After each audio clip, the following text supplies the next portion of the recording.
Jamón serrano y shidduchim.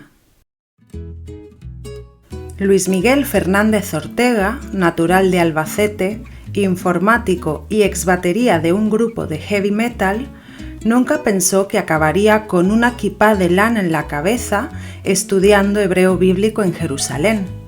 Pero la vida da muchas vueltas, sobre todo si uno se obsesiona con el Antiguo Testamento.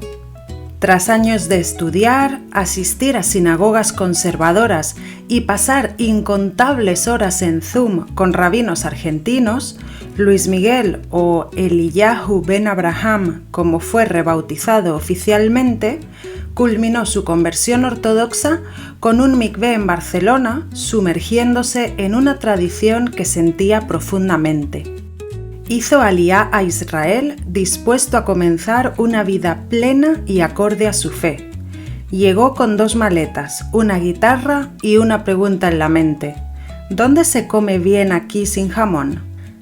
Instalado en un pequeño apartamento en el barrio de Najlaot, Luis Miguel se topó con una realidad inesperada.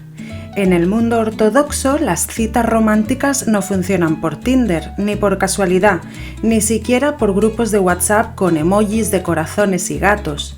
Se hacen por shidduchim, emparejamientos organizados por una shadchanit profesional, una casamentera que, con discreción y sabiduría, ayuda a encontrar parejas compatibles según los valores y las expectativas de la halajá, la ley judía.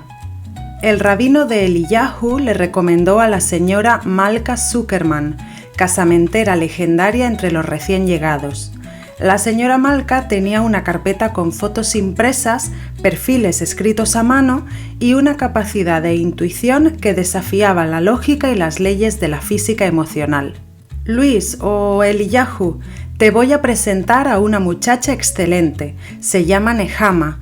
Tiene 28 años, toca el violonchelo, enseña Torá a niños y hace su propio kugel. Pero cuidado, odia a los perros y a los hombres que no saben doblar camisas. Primera cita, un café kosher en el mercado Mahane Yehuda. Nehama apareció con una falda hasta los tobillos, un pañuelo elegante y una expresión de leve sospecha. Luis, con su hebreo aún titubeante y su español interior desbocado, intentó abrir la conversación.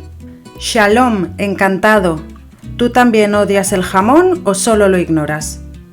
La cita duró exactamente 7 minutos, con un apretón de manos final y una conclusión mutua no verbal. No es bashert, no somos el uno para el otro. Le siguieron otras 3 citas. Una con una ingeniera religiosa que citaba a Rashi continuamente, otra con una francesa que usaba más perfume que palabras, y una última con una chica rusa que quería 8 hijos y una casa con jardín en Beit Shemesh.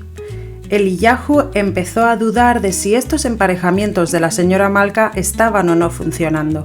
Un Shabbat, mientras paseaba con su talit bien doblado y sus dudas a cuestas, conoció a Miriam, israelí, pasión por la poesía y las croquetas de lentejas y de ascendencia sefardí. Se conocieron fuera del sistema, en una charla sobre la historia de Sefarat. Ella se rió de su acento y él de su obsesión por los calendarios lunares. Salieron 2 veces, a la tercera fueron juntos a ver a la señora Malka y dijeron: «Gracias, pero ya no vamos a necesitar más citas organizadas, creemos que nos hemos encontrado». La señora Malka sonrió y murmuró, como quien sabe más que nadie: «Bajurim, siempre se creen que lo hacen solos, pero sin mí ni siquiera os hubierais sentado en la misma sala». Luis Miguel, o Eliyahu, sigue en Jerusalén. Da clases de informática en hebreo macarrónico y cocina shakshuka cada viernes. Ya no echa de menos el jamón. Bueno, solo un poco, pero dice que ha encontrado algo mucho más valioso: una comunidad, una familia y un amor que une pasado y presente.